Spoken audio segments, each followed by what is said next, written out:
시사톡톡.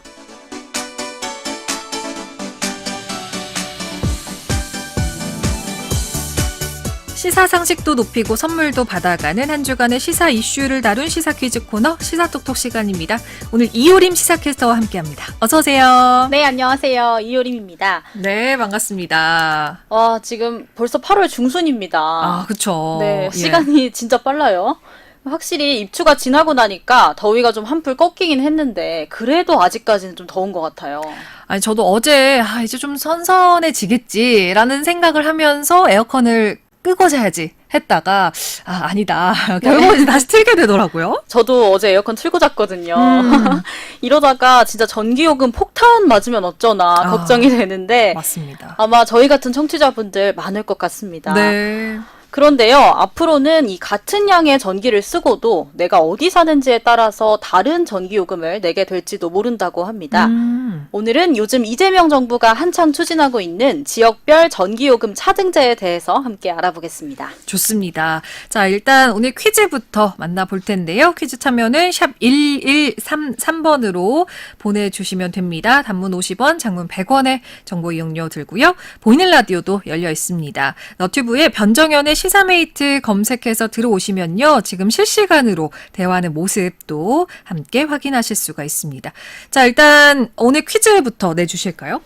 네, 이것은 태양열, 또 풍력 등 자연에서 계속 얻을 수 있는 친환경 에너지를 일컫는데요. 정부는 이것 중심 사회를 만들겠다면서 에너지 고속도로 신설을 계획하는 등의 다양한 에너지 정책을 펼치고 있습니다. 이것은 무엇일까요? 1번 화석에너지, 2번 재생에너지. 네. 요즘 환경 분야 뉴스에 굉장히 자주 등장하는 아리백이라고 하죠. 이거 역시 기업이 쓰는 모든 전력을 이것으로 충당하자라는 캠페인을 뜻합니다. 여기서 말하는 이것은 무엇일지 맞춰주시면 되겠습니다. 1번 화석에너지, 2번 재생에너지. 자, 하나는 이제 저희가 원래 쓰던 거고 네. 하나는 이제 새롭게 좀 만들어지는 것 같은데요. 정답 아시는 분들은요. 단문 50원, 장문 100원의 정보 이용료 드는 샵 1133번, 우물정 1133번으로 문자 보내주시면 되겠습니다. 자, 일단 전기요금을 책정하는 새로운 방식. 본격적으로 좀 알아보기 전에 기존에 어떻게 부과되고 있는지도 한번 살펴볼게요. 네, 기존의 우리나라 전기요금은요, 기본 요금과 또 세금, 기금에 내가 각자 사용한 만큼의 요금이 더해져서 개선이 됐었는데요. 이때 누진제라는 게 적용돼서 전기를 많이 쓰면 쓸수록 비싼 단가를 부담하게끔 돼 있었습니다. 또 서울이든 원주든 전국 어디 살든지 같은 체제를 따랐었고요. 예. 이게 이제 우리나라 전력 시장이 처음 등장하고부터 20년 넘게 이어져 네, 왔던 맞아요. 건데 2026년부터 그러니까 내년부터는 이제까지와는 다른 체계가 도입이 된다고요? 맞습니다. 정부가 지난달 말부터 지역별 전기요금 차등제 도입을 본격화하겠다 이렇게 발표했기 때문인데요. 말 그대로 전력을 사용하는 지역이 어딘지에 따라서 전기요금을 다르게 매기겠다는 겁니다. 이게 사실 이제 윤석열 정부 때부터 추진이 되고 있던 사업인데 이번 정부의 시행 계획 어떻게 세워져 왔나요? 이전 정부랑 크게 다르지는 않은데요. 내년 상반기에 일단 한국전력이 민간 발전사들로부터 전기를 대량으로 사들일 때 가격이 지역별로 먼저 달라질 거고요. 그 이후에 우리처럼 이 일반 가정에서 쓰는 전기에 대한 요금에도 지역별로 다른 기준이 순차적으로 적용될 예정입니다. 아, 그렇군요. 그러니까 전기요금. 그러면은 여기에 어떤 차등이 생긴다라고 봐야 될까요? 좀 단순하게 정리하면 전기를 많이 생산하는 지역에는 싸게, 그리고 적게 생산하는 지역에는 비싸게 요금을 매기겠다는 겁니다. 예. 사실상 그러니까 수도권과 지방의 전기요금의 차이를 두려는 건데 이 이유가 지금 우리나라 대부분의 발전소가 비수도권 지역에 몰려있기 때문입니다. 그러니까 실제로 우리나라는 수도권과 비수도권의 전력 자급률, 그러니까 각 지역에서 필요한 전기를 스스로 얼마나 만들어 쓸 수 있는지의 차이가 굉장히 큰 편이라고 하더라고요. 네, 맞습니다. 실제로 2023년 경북과 충남 그리고 강원 지역의 전력 자급률이요 모두 215% 안팎으로 집계가 됐었습니다. 높은 거죠? 네, 예. 이렇게 100%가 넘어가는 지역들은 자기 지역 내에서 필요한 전력 이상을 생산해서 다른 지역으로 전기를 보내주고 있다는 거거든요. 있거든요. 근데 여기에 반해서 서울의 자급률은 겨우 10%밖에 안 돼서 그러니까 다른 지역에서 생산되는 그 전기에 대한 의존도가 굉장히 큰 겁니다. 그렇군요. 편차가 굉장히 큽니다. 아니, 근데 이게 전력을 뭐 소비량은 또 서울처럼 인구가 몰려있는 수도권 지역이 사실 압도적으로 많은 네. 거잖아요.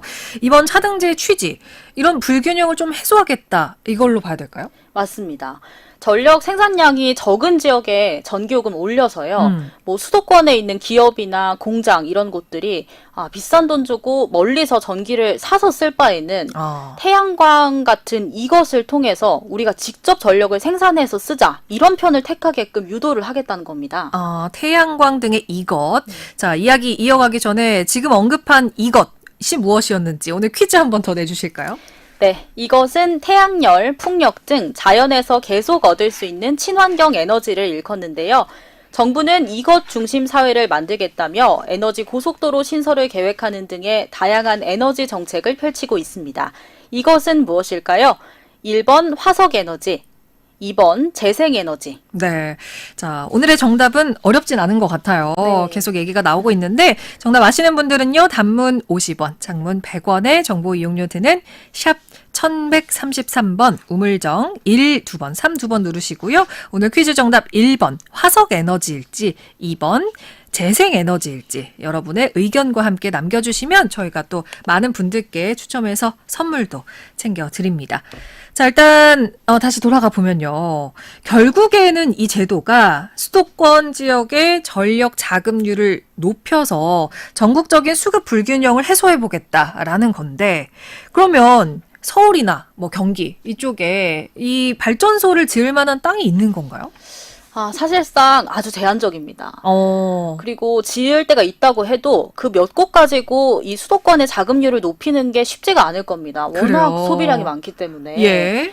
그래서 지금 수도권의 전자, 뭐 통신 이런 계열의 기업들은 굉장히 긴장 상태입니다. 아무래도 이제 전력을 많이 쓰는 네. 곳이니까 지출이 굉장히 커질 것을 우려를 하고 있겠네요. 자, 그럼 뭐 공장이나 사옥을 지방으로 이전을 하기도 할까요? 바로 그런 상황을 만들어서 자연스럽게 지역 균형을 맞추려는 게 이번 정책의 숨은 명분이 아니냐 이런 해석도 있는데요. 예. 그런데 수도권 기업이 이 전기요금만 보고 지방으로 내려가기에는 수도권의 교통이나 인프라, 뭐 인력 이런 게 너무 잘 돼 있잖아요. 이런 것들을 다 포기해야 하기 때문에 네. 정부의 기대만큼 그렇게 활발한 움직임이 있을지는 잘 모르겠습니다. 그렇군요. 아니, 그나저나 이 제도가 시행이 되고 나면 강원도의 전기요금이 어떻게 바뀔지 궁금한데 지금보다 뭐 저렴해질 수 있을까요? 맞아요. 저렴해질 건데 지금 강원 지역의 가정용 전기요금 한 달 평균이요. 네. 45,000원 후반대 정도로 책정이 되고 있습니다. 예. 그런데 차등제가 도입이 되면 45,500원 선까지도 떨어질 수 있을 걸로 보이거든요. 이게 지금보다 5에서 10% 정도 인하가 되는 거고 수도권 요금은 그만큼 비싸질 겁니다. 꽤 많이 저렴해진다라는 생각이 듭니다. 그러면 이제 전국을 수도권과 비수도권 이렇게 두 권역으로만 구분지어서 차이를 두게 되는 건가요? 아직 확실하게 정해진 건 없는데 예. 지금으로서는 수도권과 비수도권 여기에 제주 이렇게 세 권역으로 나누는 편이 가장 유력합니다.